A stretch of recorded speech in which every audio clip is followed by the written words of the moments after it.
Assalamu alaikum. YouTube görүүчүлөр, жылкы сүйүүчүлөр, туугандар сатууда ушул өспүрүм бар.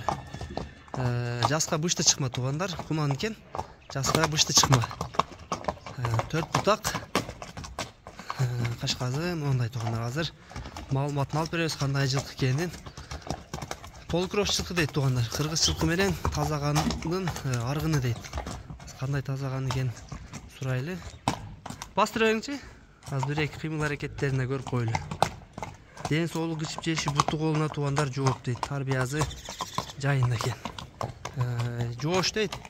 Мектеп окуучулар деле минип кеңири имип буйруза өзү энчи кылып дейт. Улакка да үйрөтсө болот дейт. Буттары таза.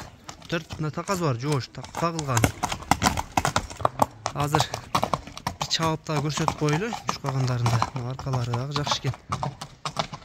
Кыргыз жылкы менен гүлүк жылкынын аргыны экен туугандар. Чуркаштары аябай жакшы экен. Азыр бир чапсын көрсөтөйт. Кой бериңчи.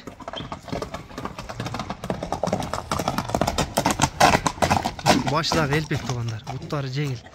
Азыр баазын сурайчы.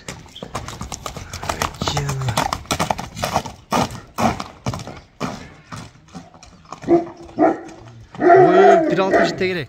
Бой 1.60 тегерек туугандар. 1.57, 1.58. Ушундай экен примерно. 1.60га бир аз жетпей калат экен. Өмүшке. Өспүрүмдүн баазын канча дейсен? Баазын айтын. Баазы арзан эле. Канча? 165. 165 миң. Бир аз кеми бар, 165 миң кеми бар экен туугандар. Адрес Аксы району Кербен шаарында турат. Жылкынын буттарын көрсөтүп койлу. Бир бутун агы тизеде экен туугандар. Толук агы эмес экен, тизесинде экен агы. Ай, ала була экен тизесинде. Бир буту. Ичип жеш кыскасы туугандар бардыгына жооп экен буйруза. Тиши дагы көрүнүп турат. Жаска бышты чыгат.